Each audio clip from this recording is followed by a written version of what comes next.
전형이 내신이 더 낫나요? 저 질문하실 수 있잖아요. 예.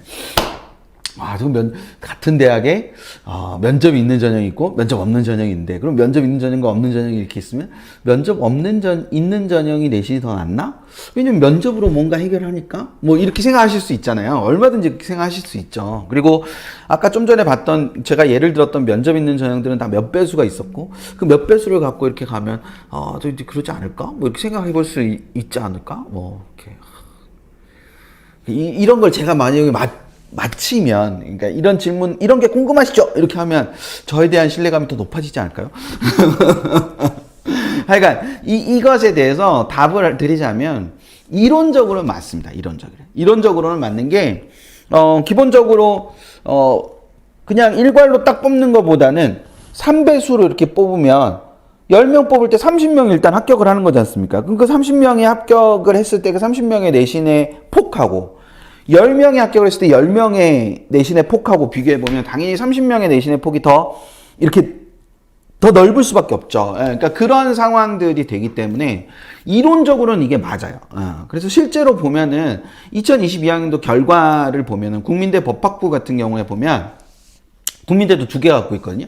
국민 프론티어가 면접이 있고요. 학교생활 우수자라는 종합전형이 면접이 없어요. 그래서 실제로 보면은 얘는 50% 것이 2.74고 얘는 2.55인데 70% 것은 2.93에 2.7이니까 50% 70%가 모두 국민 프론티어 전형이 더 이렇게 낮게 형성이 되는 거죠. 이런 형태를 띠고 있는 걸 볼 수 있습니다. 근데 같은 대학의 인문계열, 그러니까 이게 자연계열과 인문계열을 비교해버리면 이게 또, 계열의 차이일 수도 있기 때문에, 그게 선호하는 비교는 아니거든요. 저는. 그래서 그냥 같은 인문계열로 이렇게 비교를 해보면, 경제학과를 보면요. 프론티어가 더 높아요.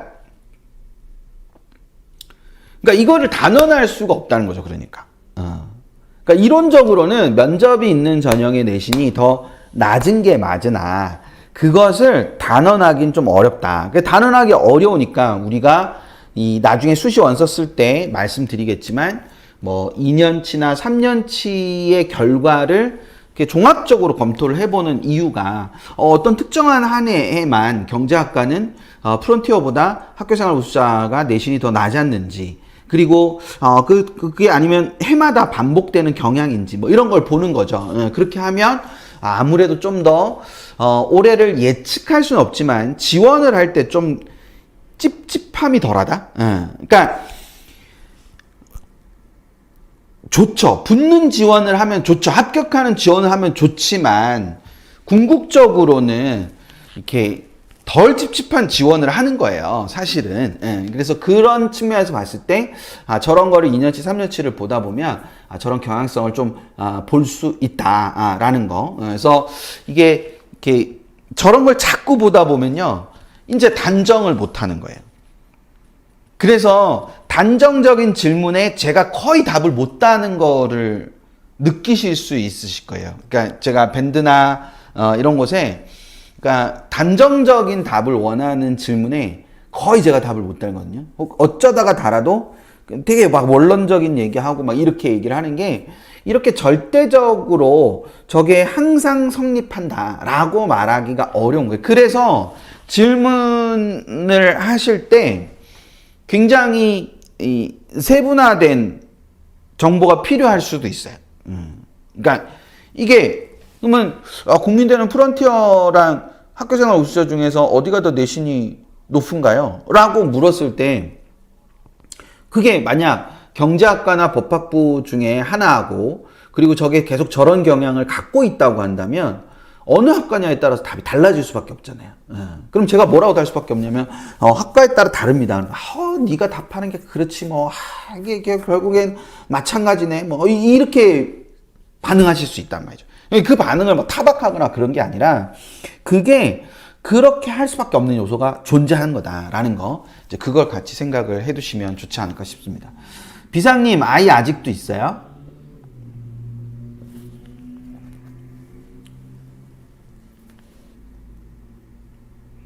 비상님 아까 나가시는 거 나가셨나? 비상 아직 있어요? 예.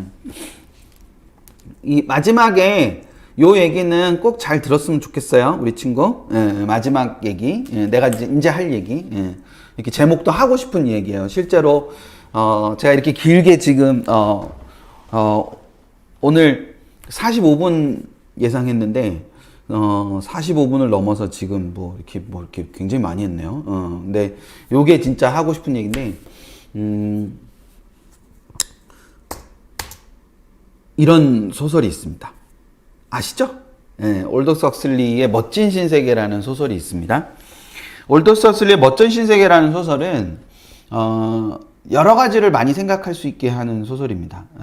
그러니까 저도 이제 대학교 때 읽고 그리고 논술 수업하면서 읽고 뭐 지금은 최근에는 다시 읽은 적은 없는데 이런 멋진 신세계라는 소설이 있습니다. 멋진 신세계라는 이 소설을 읽고 우리 아이들이 저는 각자의 관심에 따라서 유전자 연구와 현재와 미래에 대해서 생각하는 아이가 있을 수도 있고요. 저 멋진 신세계라고 책을 읽었는데 저 안에 보이는 세계가 멋지지 않거든요. 그래서 저 제목이 가지고 있는 이 반어적 의미에 주목한 친구가 있을 수도 있고요. 또는 이게 뭐 위에 있는 맨 앞에 있는 뭐 유전자 연구의 현재와 미래와 비슷하기도 하지만 좀 다른 측면으로 인간 윤리나 생명체 윤리에 대한 고민을 하는 친구가 있을 수도 있습니다. 그리고 미래 가치와 산업에 대한 고민을 하는 친구가 있을 수도 있어요. 이걸 굳이 얘기하자면 이거는 과학자의 삶이나 과학자의 삶을 표현할 수 있는 것이고, 이것은 조금 인문학적인 어문학적인 측면으로 가는 거라고 볼 수 있죠. 이건 좀 인문학적인 부분이 될 수도 있지만 과학 철학 쪽으로 갈 수도 있는 부분입니다. 그리고 여기는 지금 미래 가치와 산업에 대한 고민은 경영학적 고민일 수도 있고 경영학적 고민일 수도 있고 공학적 고민일 수도 있습니다. 그러니까 학종이라는 것이 가지고 있는 것을 저는 이 대목이 굉장히 상징적으로 표현할 수 있는 부분이라고 생각하거든요. 그러니까 하나의 동일한 경험이지만 그 동일한 경험이 각자가 무엇을 생각하고 있느냐에 따라서 다른 것으로 전파된다는 것이 학종에서 보여주는 굉장히 중요한 대목이라고 볼 수 있습니다. 그런 측면에서 봤을 때 저런 생각을 할 수 있도록 제가 앞에서 말씀드렸던 게 아이가 어떤 걸 좋아하고 그것을 먼저 인정을 해야 된다는 게 저거를 읽고 저런 생각을 할 수 있도록 이런 다양한 생각을 할 수 있도록 아이가 자라는 것이 굉장히 중요한 대목이다. 그 부분을 말씀드리고 싶었던 거거든요. 그래서 그 형태가 하나가 있는 겁니다. 자, 여기까지가 하나예요. 동의하실 수 없어도, 이게 맞아요. 그러니까 저는 이게 맞다고 생각합니다. 그래서 이렇게 다양하게 생각할 수 있는 부분이 있다. 근데 우리 이제 비상님 아이가 이렇게 보고 있다고 해서 제가 그 친구한테 이제 부탁을 하면 이 생각을 하는 거는 중요하고 이것이 아주 의미가 있지만 잘한다는 것은 성장한다는 것은 여기서 끝나지 않는 것이 핵심인 거예요.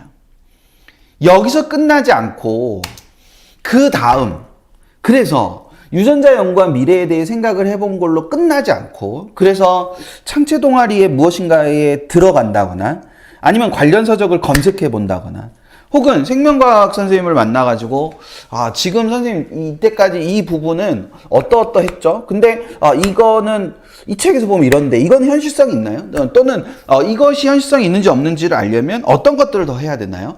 라고 행동으로 이어지는 것이 굉장히 중요하다는 거죠. 그게 앞에서 말씀드렸던 외에 해당하는 부분일 수 있고 저 멋진 신세계라는 게 외에 해당하는 것일 수 있고 그것이 어떻게라는 부분으로 연결되는 거 이게 지금 어떻게 해당하는 거거든요. 그렇게 해서 이 친구가 책을 찾아서 읽었는데 그 책을 찾아서 읽다 보니까 이게 굉장히 의미 있는 어떤 무엇인가가 될 수 있구나 라고 해서 그 의미 있는 무엇인가가 될 수 있다라는 생각을 하고 이것에 대한 공부를 더 해야 되겠다라고 생각해서 나는 이걸 대학을 가서 이런 걸 하겠다 라고 생각할 수도 있는 거지 않습니까? 반어적 의미에 주목한 어떤 친구는 그래서 이것이 이 책이 더 잘 팔리는 데 있어서 또는 이 책을 더 많은 사람들이 읽는 데 있어서 어떠한 효과를 얻었을까? 이 제목이 미치는 영향은 어느 정도가 됐었던 건가? 그러면 그것이 이 메인카피가 가지고 있는 것의 영향력이라든지 아니면 무엇인가의 물건을 팔 때 있어서 어떤 식으로 파는 것이 훨씬 더 잘 팔릴 수 있는 부분인가? 라는 것까지로 연결될 수도 있는 거거든요. 이런 걸 정범적합성이라고 하는 거예요. 그러니까 진로 역량이라는 거는 이런 걸 말하는 겁니다.